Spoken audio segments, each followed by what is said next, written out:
कैसे हो आप लोग। हेलो दोस्तों, कैसे हो आप लोग। आई होप कि सब लोग बहुत अच्छे होंगे और सबकी पढ़ाई बहुत अच्छे से चल रही होगी। आज हम UKPCS मेंस का जो पेपर 7 है उसमें ये सरफेस एरिया वॉल्यूम का पार्ट 5 लेके आए हैं। आज हम सिलेंडर के कंसेप्ट को समझेंगे, साथ में कुछ उस पर सिलेंडर के बेस्ड क्वेश्चन को भी सॉल्व करेंगे। तो चलिए शुरू करते हैं। सबसे पहले हम सिलेंडर के कंसेप्ट को समझ लेते हैं। सिलेंडर का जो सबसे पहले देखिए ये शेप होता है। सिलेंडर मतलब बेलन होता है, बेलनाकार शेप होता है। जैसे ऐसे हो गया, ये आपका ये हो गया, ऐसा शेप होता है सिलेंडर का। ठीक, ये कभी ऐसे हो सकता है, ये बेलना, ये पाइप, कभी पाइप जो होता है पाइप का शेप है या रॉड का शेप है, वो सभी सिलिंड्रिकल शेप का ही होता है। ये आपको ध्यान रखना, जब कभी पाइप पूछे, पाइप कहा जाए या रॉड कहा जाए, तो कुछ भी होता है वो सिलिंड्रिकल शेप का होता है। तो इसमें देखिए, इसके सेंटर से ये ऊपर में सर्कुलर पार्ट होता है और नीचे सर्कुलर पार्ट होता है। इसके सेंटर से इसके सेंटर को जैसे यहाँ पे हमने ज्वाइन कर दिया है ना, ये हमने ज्वाइन कर दिया, तो ये जो होगा ये और ये, इसको सिलेंडर का हाइट बोलते हैं। ये h हो गया, इसको हम लोग h मान लेते हैं। और ये जो है बेस का, ये जो सिंस ये सर्कुलर पार्ट है, ये सर्कुलर पार्ट है और ये भी सर्कुलर पार्ट है ना, तो इसका ये रेडियस हो गया, इसको हम लोग r बोलते हैं। ठीक, तो ये हाइट हो गया h, ये हो गया रेडियस r, ये भी r होगा, ये भी r ही होगा, पीछे वाला ये भी r होगा, ये सभी h होगा, ये भी h होगा, ये भी h होगा। अब सिलेंडर में तीन फार्मूला आपको याद रखना है।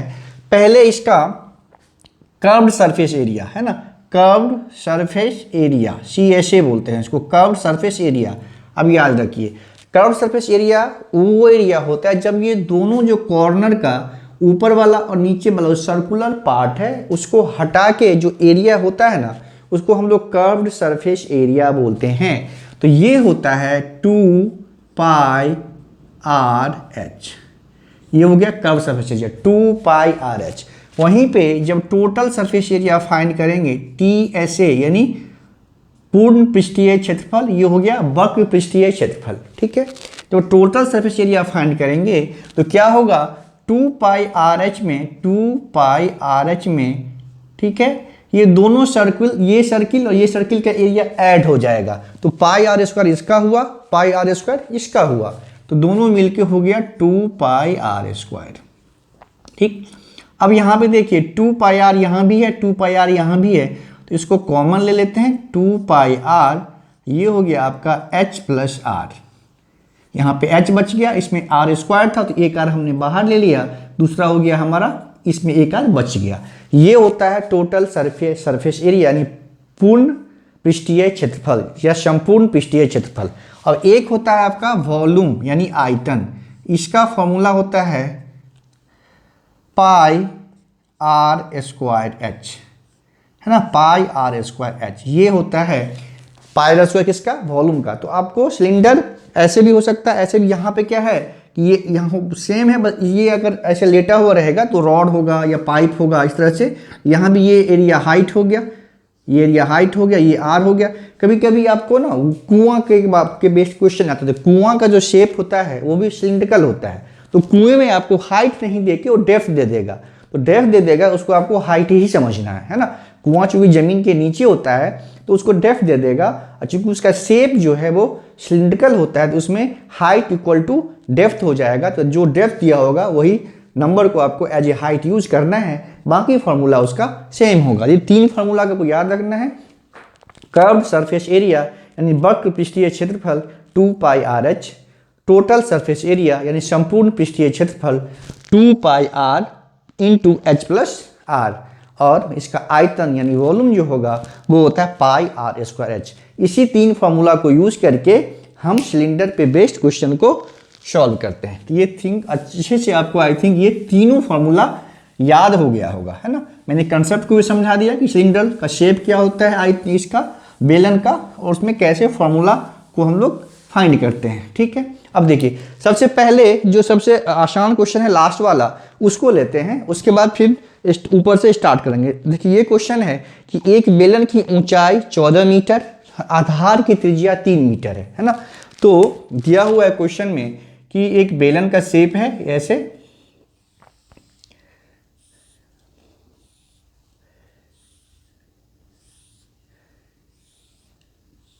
ऐसे बेल का शेप है ना।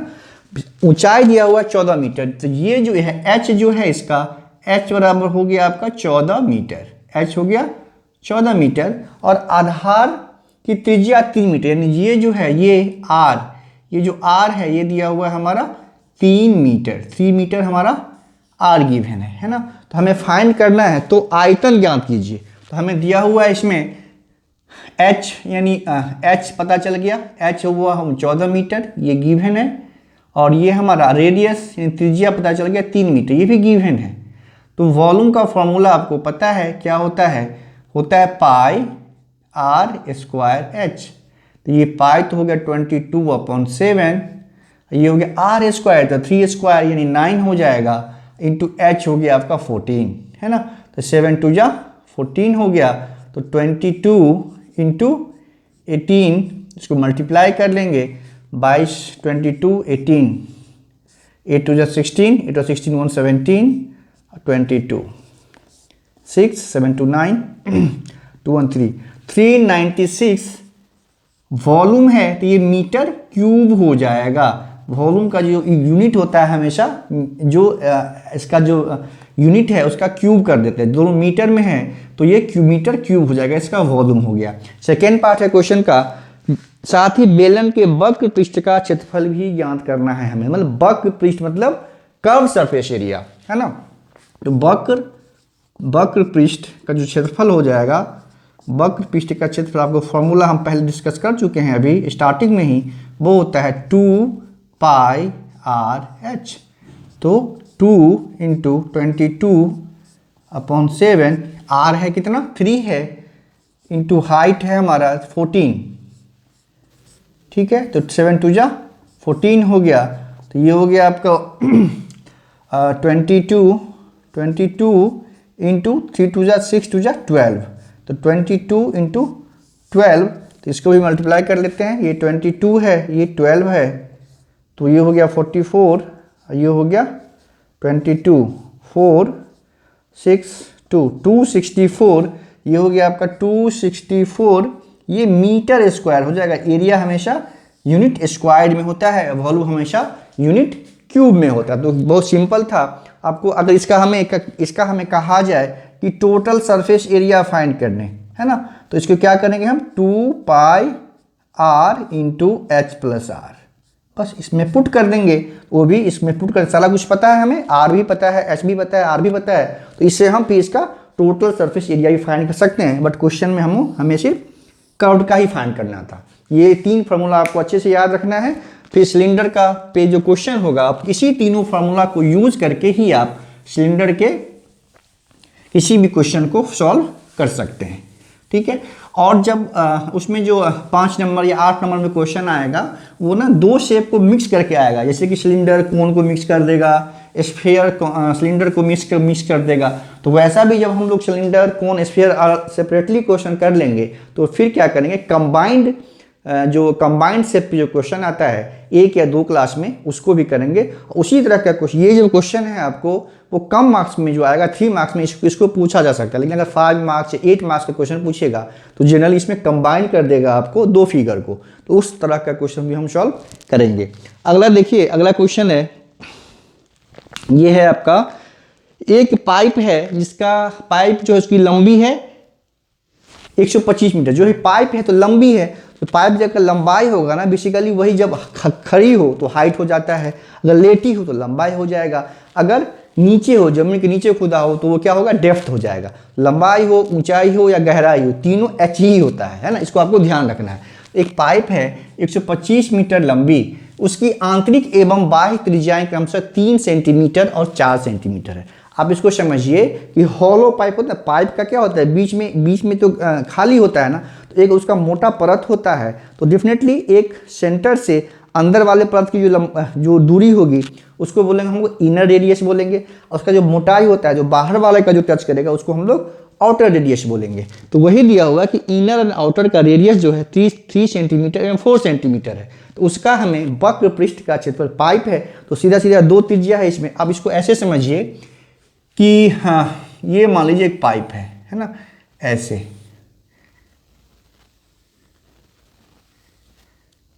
एक इनर वाला हो गया। इसी में क्या होता है, पाइप में एक आउटर भी यहाँ पे ऐसे होता है, एक आउटर भी होगा, दो इसमें होता है ना। तो इसको ऐसे भी, ऐसे होता है बेसिकली, ऐसे होगा, फिर ये ऐसे होगा, है ना, ऐसे हो गया। तो दो, एक इनर वाला हो गया, जैसे इनर वाला ये सरफेस यहाँ से सेंटर से ये जो होगा वो इनर रेडियस होगा, और यहाँ से ये वाला जो होगा वो हो जाएगा हमारा आउटर रेडियस।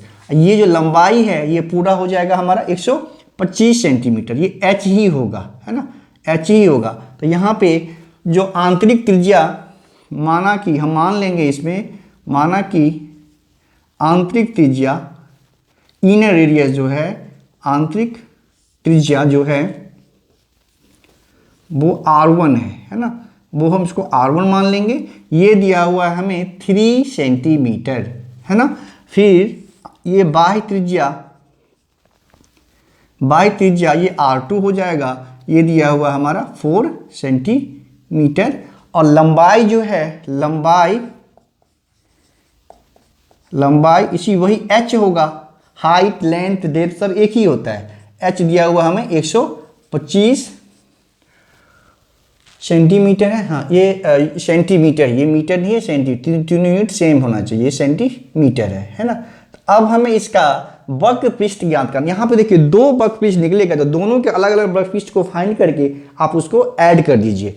इसका जो वक्र सी ऐसे हो जाएगा, इस शेप का, ये जो पाइप का सी ऐसे हो जाएगा 2 पाई R1H प्लस 2 पाई R2H, ठीक। तो यहाँ पे देखिए बहुत सारा चीज़ इसमें कॉमन है, जैसे 2 पाई H तो दोनों में कॉमन है, इसको हम कॉमन ले लेंगे, 2 पाई H, ये हो गया R1 प्लस R2, तो 2 इंटू 22/7, H हो गया आपका 125, और इंटू R1 प्लस R2 3 + 4, 3 + 4 मतलब ये 7 हो गया।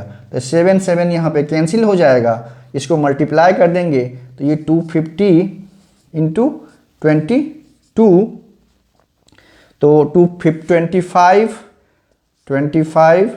ये हो जाएगा आपका 550 5500 जो सेंटीमीटर स्क्वायर हो गया, वो हो जाएगा इसका पाइप का वक्र पृष्ठ का क्षेत्रफल। दोनों वक्र पृष्ठ पे कुछ नहीं करना है, इसमें दोनों जो इसका जो कर्व सरफेस एरिया है, दोनों का इनर वाला भी एक बेलन बनेगा, एक बेलन बनेगा आउटर वाला, दोनों के कर्व सरफेस एरिया को फाइंड करके हमने दोनों को ऐड कर दिया, वही हमारा आंसर हो जाएगा। तो क्वेश्चन सिंपल था, बस आपको inner radius and outer radius के कंसेप्ट को समझना था। आप देख रहे होंगे डे टू डे लाइफ में पाइप आप कभी ध्यान से देखना, तो अगर मोटी परत होती है, उसकी लेयर होता है, तो अंदर में एक हॉलो होता है, वो खाली रहता है, उसका एक इनर रेडियस एक आउटर रेडियस होगा, तो वही दोनों दिया हुआ है। अब पाइप का जो कर्व सरफेस एरिया है वो हमें फाइंड करना था, तो इस तरह से उसको हम बहुत आसानी से फाइंड कर सकते हैं।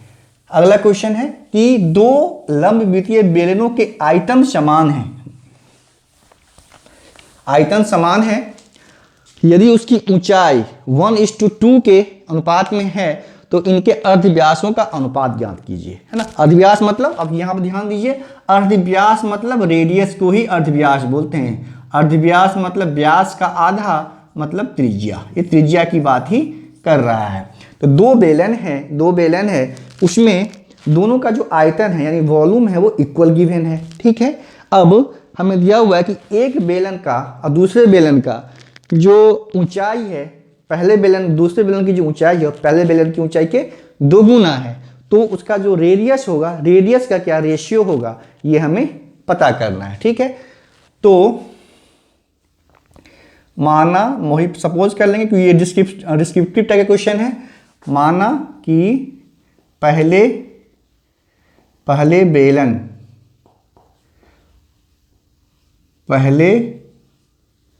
बेलन की, चलिए ऊंचाई जो है वो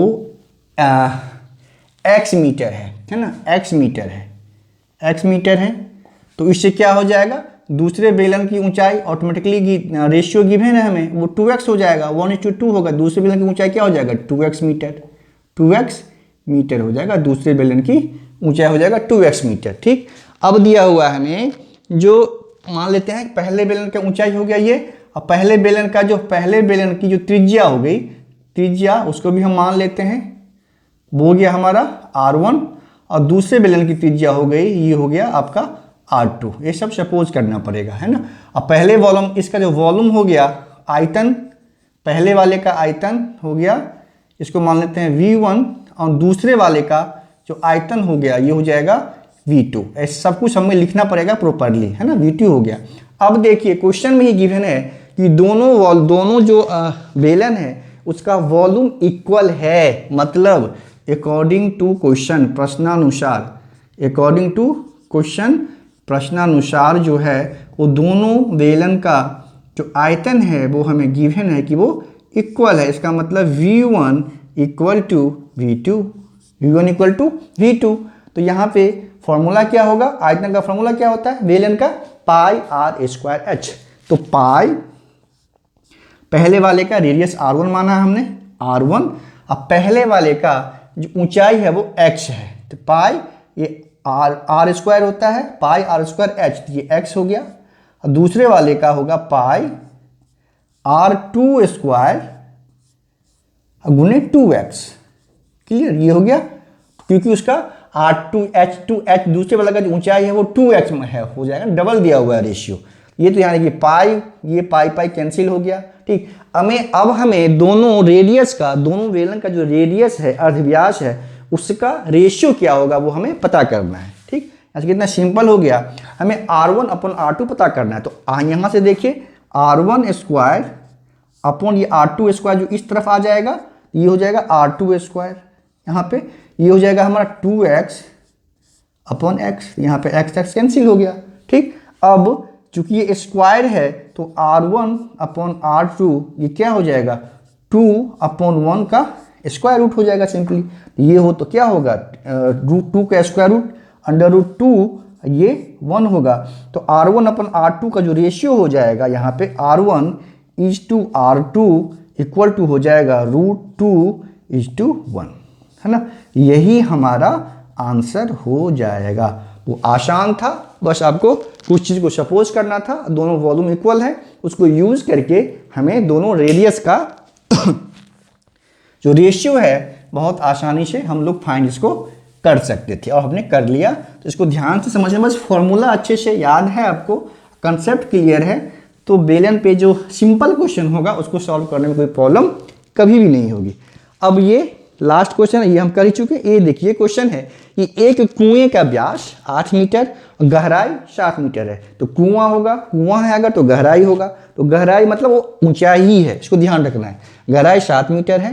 कुएं से निकाली मिट्टी से कुएं के चारों ओर 3 मीटर चौड़ाई का तटबंध बनाया गया है ना।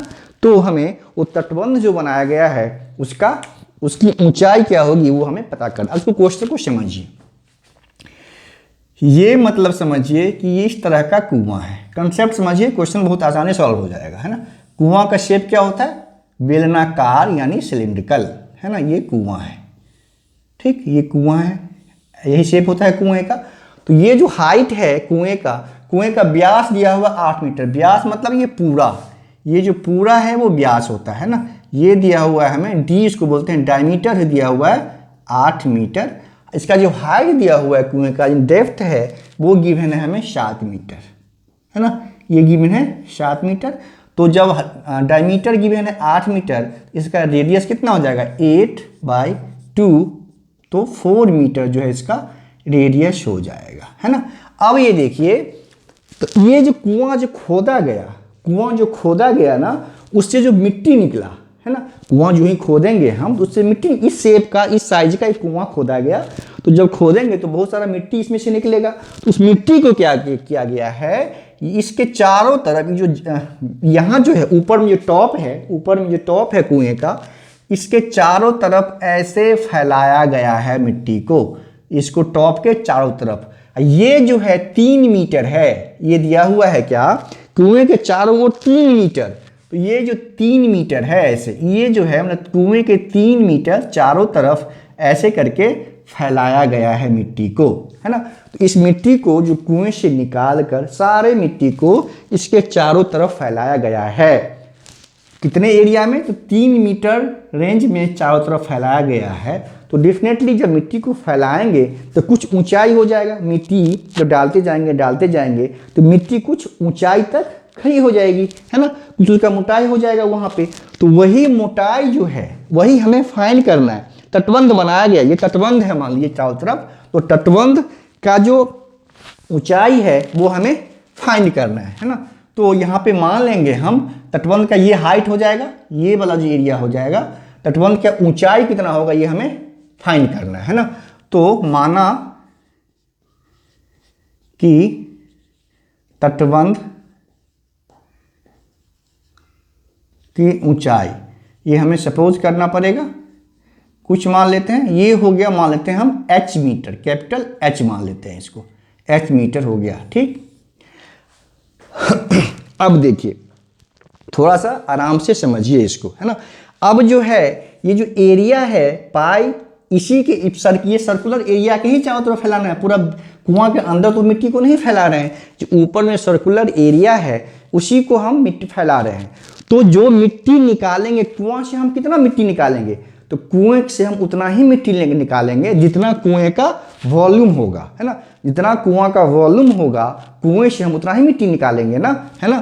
तो जो मिट्टी हमने बाहर निकाला, जो मिट्टी का आयतन जो होगा, कितना मिट्टी निकाला वो कितना वॉल्यूम होगा, मिट्टी का आयतन बराबर हो जाएगा कुएं का आयतन। कुएं का आयतन, तो कुआं कौन सा शेप का है, सिलिंड्रिकल है, बेलनाकार है, उसका हमें वॉल्यूम का फॉर्मूला पता है। तो मिट्टी जो निकला उसका आयतन हो जाएगा हमारा कितना, पाई r स्क्वायर h, ये वॉल्यूम होता है। ये हो गया हमारा पाई, ये भी ढंग देते क्योंकि इक्वल करेंगे तो ये यूज हो जाएगा, है ना। r कितना है इसका, r है 4, तो ये हो गया 4 स्क्वायर इंटू h है इसका 7, ये है 7, तो ये हो गया हमारा 16 इंटू 7 पाई, तो ये हो गया हमारा 112 पाई जो हो गया, ये आयतन है तो मीटर क्यूब होगा। पाई हम क्यों अभी यहाँ पे रहने दिए हैं वो आपको अभी आगे पता चल जाएगा, ठीक है। ये हो गया, तो ये है इतना ही मिट्टी का जो वॉल्यूम है वो इतना होगा, इसी मिट्टी को हमें बाहर स्प्रेड करना है। तो सबसे पहले हमें ये फाइंड करना पड़ेगा कि कितने एरिया में मिट्टी को हम स्प्रेड कर रहे हैं, मिट्टी को जो स्प्रेड कर रहे हैं हम, वो कितने एरिया में मिट्टी को स्प्रेड कर रहे हैं, ठीक है। समझ में आ रही है बातें। अब देखिए, तो एरिया जो होगा ये सर्कुलर एरिया ये है, ठीक, ये हो गया आपका बाहर वाला, ठीक। तो ये जो आंतरिक बाह्य वृत्त जो है, बाह्य वृत्त का क्षेत्रफल हमें फाइंड कर लेंगे पहले, ठीक। ये हो जाएगा हमारा बाह्य वृत्त के जो बाहर वृत्त बना है उसका रेडियस, ये तो 4 तो है ही, 4 तो ये है और 3 यहाँ पे है, तो ये बाह्य वृत्त का क्षेत्रफल हो जाएगा 7, इसका रेडियस हो जाएगा 7, तो हो जाएगा पाई r स्क्वायर, पाई 7 स्क्वायर, ठीक है, मीटर स्क्वायर, ठीक। और आंतरिक वृत्त का क्षेत्रफल अभी क्यों पता किए, अभी सब क्लियर हो जाएगा आपको, है ना। आंतरिक वृत्त का क्षेत्रफल हो जाएगा पाई, ये तो आंतरिक वृत्त की त्रिज्या ये जो है वो कितना है, आंतरिक वृत्त की त्रिज्या 4 ही है सिर्फ, तो 4 हो जाएगा, तो 4 स्क्वायर मीटर स्क्वायर, तो ये हो गया हमें 49 पाई मीटर स्क्वायर बाह्य वृत्त वाला क्षेत्रफल, ये हो गया हमारा 16 पाई मीटर स्क्वायर, है ना।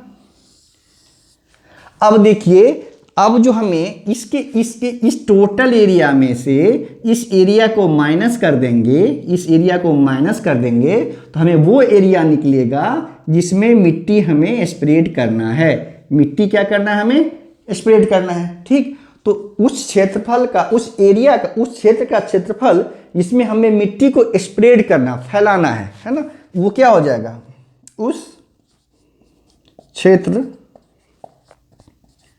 का क्षेत्रफल जिसमें मिट्टी फैलाना है या स्प्रेड करना है, जिसमें मिट्टी फैलाना है। समझ में आ रहा होगा आई थिंक। अब देखिए हो जाएगा ये 49 पाई माइनस 16 पाई, ये हो गया आपका 49, 9 में से 6 किया 3 हो गया, 4 में से 3, 33 पाई। ये 33 पाई मीटर स्क्वायर जो है वो निकला जिस एरिया में हमें मिट्टी फैलाना है। ठीक, अब देखिए मिट्टी फैलाना है 112 पाई मीटर क्यूब है, तो इसी को अकॉर्डिंग टू क्वेश्चन जो है, अब हमारा प्रश्नानुसार आप समझिए कि इस एरिया को 33 पाई गुने जो हाइट तटबंध का हाइट है h मानेंगे, h माना हमने, ये h मीटर होगा, इक्वल टू हो जाएगा हमारा 112 पाई। ये समझ में आया, मीटर क्यूब। मतलब जिस एरिया में मिट्टी फैलाना है वो टोटल मिट्टी का वॉल्यूम तो हमें पता है कितना मिट्टी फैलाना है, और इस एरिया भी पता चल गया, तो एरिया को जब हाइट से मल्टीप्लाई कर देंगे तो उसका वॉल्यूम निकल जाएगा, और वॉल्यूम किसके इक्वल होगा, जितना मिट्टी का कुल मिट्टी का वॉल्यूम है। तो इसीलिए हम पाई हटा नहीं रहे थे, हमको पता था कि बाद में पाई कैंसिल होना है, इसीलिए पाई हम यहाँ से हटा नहीं रहे थे, है ना। तो ये पाई यहाँ पे कैंसिल हो गया, तो यहाँ पे h इक्वल टू आ जाएगा हाइट इक्वल टू 112/33। तो ये हो गया हमारा, बस यहीं पे इसको डेसिमल में आएगा शायद, ये संभवतः ये डेसिमल में आएगा, है ना, जो भी है